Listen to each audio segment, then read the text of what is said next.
Boa tarde a todos. Eu sou a Gilciane Pereira Banda, sou acadêmica da 10ª fase do curso de Medicina e integrante do grupo GPMEC. Então, hoje a gente vai falar sobre teste de hipóteses. Então, o capítulo de teste de hipóteses, ele traz que os trabalhos científicos, eles são realizados com objetivos estabelecidos, que são expressos por meio de afirmações, as quais a gente deseja verificar, né? E essas afirmações, então, elas são denominadas as hipóteses. Na pesquisa científica, após a formulação das hipóteses, então, os dados eles são coletados e analisados estatisticamente para verificar se essas hipóteses se confirmam. Como esses dados, eles geralmente vêm de amostras, então as conclusões, elas sempre vão envolver uma probabilidade de erro, né? Esse erro, ele não pode ser eliminado, mas ele pode ser medido e controlado, e ele vai servir de indicador da validade das conclusões dessas amostras, né? Então, a estatística inferencial, ela vai ser o ramo que fornece os métodos para esse processo, para que se tome a decisão a respeito das hipóteses formuladas, informando sobre o erro que acompanha essa decisão. Aqui o capítulo, ele traz o exemplo 1, que é sobre um medicamento M, que seria utilizado para o tratamento de algum determinado sintoma, só que com efeito colateral, ele apresenta uma alteração dos níveis de pressão arterial sistólica, né, a PAS. Como esse medicamento aqui, no exemplo 1, ele se trata de um medicamento de um uso comum, o investigador, né, ele não teve dificuldade em localizar as pessoas que estão tomando esse remédio, né? Então, ao acaso, a gente vai selecionar 60 indivíduos, certificando que as pressões arterial sistólica deles antes eram normais. O pesquisador ele vai medir a pressão arterial nessas pessoas antes e após elas terem ingerido o medicamento durante um período de tempo, e ele se obtém a média de 135 milímetros de mercúrio. Teve um estudo realizado no Rio Grande do Sul que mostrou que a pressão arterial sistólica tem a média igual a 128 milímetros de mercúrio, com um desvio padrão de 24 milímetros de mercúrio. Então, a gente se questiona, né, com base nessas informações, pode o pesquisador concluir que o medicamento M altera a pressão arterial sistólica dos pacientes que ingerem? A decisão, então, de aceitar ou não que o medicamento M altere os níveis pressóricos, né, passa pela realização de um teste estatístico, né? E para realizar ele, é necessário antes transformar a hipótese científica em uma hipótese estatística. Então, sobre as hipóteses estatísticas, elas são suposições sobre os valores de parâmetros populacionais, né? E para ser estatística, essa hipótese ela deve explicitar e comparar esses parâmetros, diferentemente de afirmações genéricas que a gente tem inicialmente levantando alguma hipótese, né? Como o medicamento M altera a pressão arterial. E a gente vai ter os tipos de hipóteses estatísticas, né, que elas sempre vão comparar dois ou mais parâmetros, quer afirmando que são iguais ou não. Elas são de dois tipos, né, a gente tem o H0 ou o H1, né, a hipótese nula ou de nulidade é o H0, estabelece a ausência de diferença entre os parâmetros, e ela vai ser sempre a primeira a ser formulada. E a hipótese alternativa, que seria a hipótese A ou H1, é a hipótese contrária à hipótese nula. Geralmente é a que o pesquisador ela quer ver se confirmando quando ele levanta essas hipóteses, né? Nas aulas que a gente teve com o Christian, a gente nunca usou H1, a gente nunca usou H0, a gente sempre usou H1, H0 e H1, como hipótese alternativa, né? Eu lembro ainda, faz anos, mas eu lembro. A gente vai ter a verificação de hipóteses, né? Que ela só seria totalmente certa se toda a população fosse estudada, o que é impossível, né? Como geralmente o valor populacional ele é desconhecido, a gente vai utilizar as amostras para aceitar um risco máximo de erro de concluir que há diferença, né, quando não existe.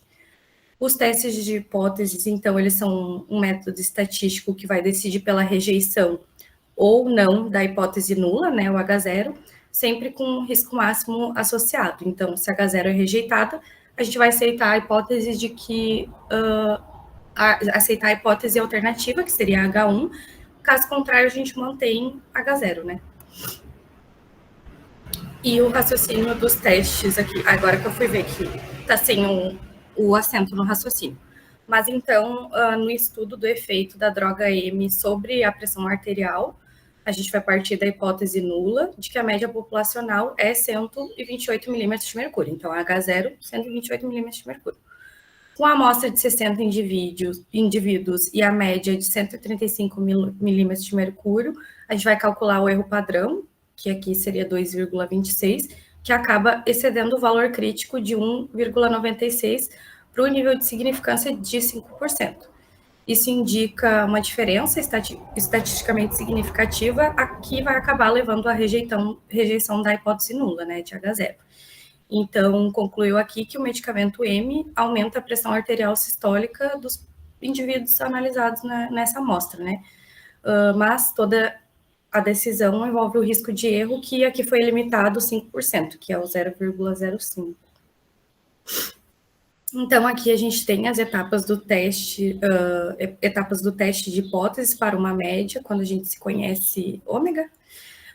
Então, os passo a passo seriam estabelecer as hipóteses estatísticas, escolher o nível de significância, determinar o valor crítico do teste, que geralmente para 0,05 é 1,96, determinar o valor calculado do teste, ter uma decisão, né, sobre se rejeita ou não H0, e a conclusão. No caso do exemplo aqui, trago por este capítulo, a média amostral de 135 milímetros de mercúrio difere significativamente do padrão de referência, que seria 128 milímetros de mercúrio, que é a média dessa amostra, né? Então, as médias das duas populações não são iguais. A PAS da população de indivíduos tratados com medicamento M é mais elevada do que a PAS da população das pessoas que não utilizaram esse medicamento, né? Com alfa igual a 0,05. Aqui ele traz também sobre os testes unilaterais, né? A maioria dos testes de hipótese sobre médias é bilateral, avaliando se há uma diferença em qualquer direção ali da curva, do gráfico de curva de Gauss, né? Porém, em alguns casos, só interessa verificar se a média é menor ou maior em relação ao valor de referência, né? Como aqui posteriormente ele traz o exemplo de dietas para reduzir o colesterol, né? Que é quando a gente aplica os testes unilaterais. Nesse teste unilateral, toda a região de significância ela é colocada em apenas uma cauda da distribuição, alterando o valor crítico, e isso facilita a rejeição de H0, mas ela só deve ser usada quando for previamente definida, nunca só quando a gente vai analisar os resultados. Daí aqui tem a figura 6.1, que é o gráfico da distribuição de Gauss, né? No teste bilateral, ele fala ali que as duas partes da cauda são avaliadas, e no unilateral, somente uma parte da cauda ela é avaliada, né?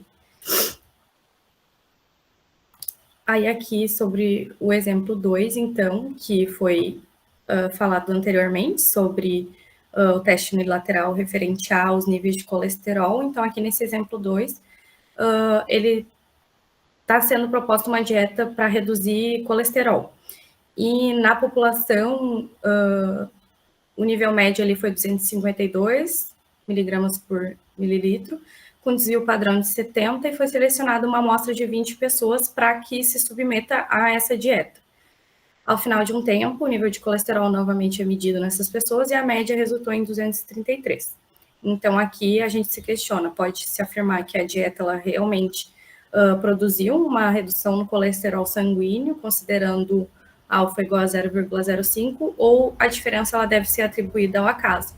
Então, novamente, a gente vai para o passo a passo, né, estabelecer a hipótese, escolher um nível de significância, né, aqui seria 0,05 unilateral e à esquerda, como a gente tem ali na figura 6.1, que eu mostrei anteriormente. Determinar o valor crítico do teste, então aqui foi menos 1,64, determinar o valor do teste, a decisão e a conclusão, né? A decisão aqui foi o H0, e a conclusão foi que a média do colesterol nas pessoas submetidas à nova dieta é significativamente menor do que 262. Portanto, essa dieta ela reduziu o nível de colesterol sanguíneo. Então, no teste unilateral, o valor crítico, ele acaba sendo menor que no bilateral, né? No bilateral, geralmente, 1,96, aqui seria 1,64, o que facilita a gente rejeitar a hipótese nula, né? A hipótese zero. Porém, mudar o teste após ver os resultados é incorreto, né? E para decidir, o pesquisador ele deve se perguntar se ele aceitaria concluir também caso o desvio fosse no sentido oposto. Se sim, o teste é bilateral, caso contrário, é unilateral. Aqui a gente tem sobre os erros, né, do tipo 1 e do tipo 2. Então, todo teste de hipótese, ele está sujeito a um erro, né? E o erro do tipo 1 ocorre ao rejeitar H0 incorretamente, com uma probabilidade alfa ali de 0,05. E o erro tipo 2 ocorre ao não rejeitar H0 quando ela deveria ser rejeitada, né? E aqui a gente utiliza como probabilidade o beta. Então, o poder do teste, que seria 1 menos beta, é a probabilidade de detectar corretamente uma diferença real. O erro do tipo 2 é importante para determinar o tamanho amostral ou avaliar o poder da amostra após um estudo, né? E aqui a tabela 6.2, ela vai resumir os tipos de erro associados à realização dos testes estatísticos e suas respectivas probabilidades. Aí trouxe outro exemplo aqui, o exemplo 2, que arqueólogos, antropólogos aqui, eles costumam classificar restos humanos encontrados em escavações e uma de culturas. A classificação, então, ela é feita em base a utensílios, cerâmica e comprimento dos crânios que foram descobertos, né? Então, para a população da cultura do tipo 1, a média de comprimento do crânio foi de 190 milímetros, e para a população com a cultura 2, de 196. O desvio padrão é o mesmo para as duas populações, de 8 milímetros.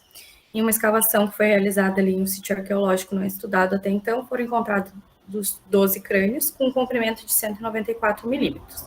Então, aqui se deseja saber a qual população que pertenciam os indivíduos dessa amostra, se é a 1 ou se é a 2, né? E aí nós vamos transformar o problema em um teste estatístico e as hipóteses seriam H0, a média da população em que pertence os 12 crânios é 190, ou H1, a média da população que pertence aos 12 crânios, 196. Como a decisão é tomada com base na média da amostra, então é necessário conhecer a distribuição amostral das médias para cada população.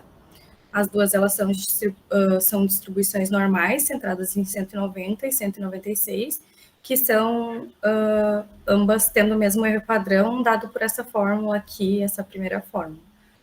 Então, há dois tipos de decisões erradas que a gente pode tomar com base nos dados da amostra. Se os crânios forem dos indivíduos da cultura 1, a decisão for rejeitar H0.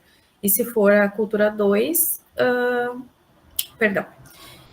se os crânios eles forem da cultura 1 e a decisão for rejeitar H0, então seriam cometido um erro do tipo 1. E ao contrário, se esses indivíduos pertencerem à cultura 2 e se aceitar H0, o erro seria do tipo 2. Então, qual a probabilidade de que cada um desses erros ocorra? Então, a figura 6.2 ali, a tabela, né, mostra as distribuições amostral das médias retiradas de uma população 190 e 196. Como tais distribuições se sobrepõem, deverá ser estabelecido um ponto de separação entre elas, que é determinado tendo por base a probabilidade do erro tipo 1, que foi arbitrada pelos antropólogos para o teste. Os pesquisadores, em geral, desejam uma probabilidade pequena de rejeitar incorretamente o H0, tá? Então, supondo que alfa é igual a 0,05. A área de rejeição de H0 nessa situação do teste é unilateral e situando-se na cauda direita da curva de Gauss, né? Já que a hipótese alternativa considera somente uma média maior que 190. A média que limita a região de significância das distribuições amostrais das médias centrada em 190 está a Z erros padrões acima de 190.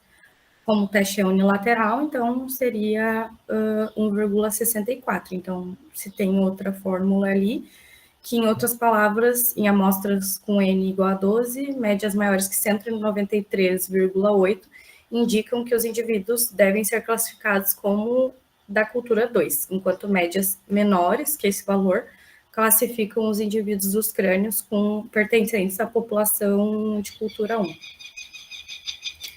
Então, aqui a probabilidade beta de erro do tipo 2 é a área que fica à esquerda, de 193,8, na curva da DAM, relativa à população, onde a gente tem o 196, né?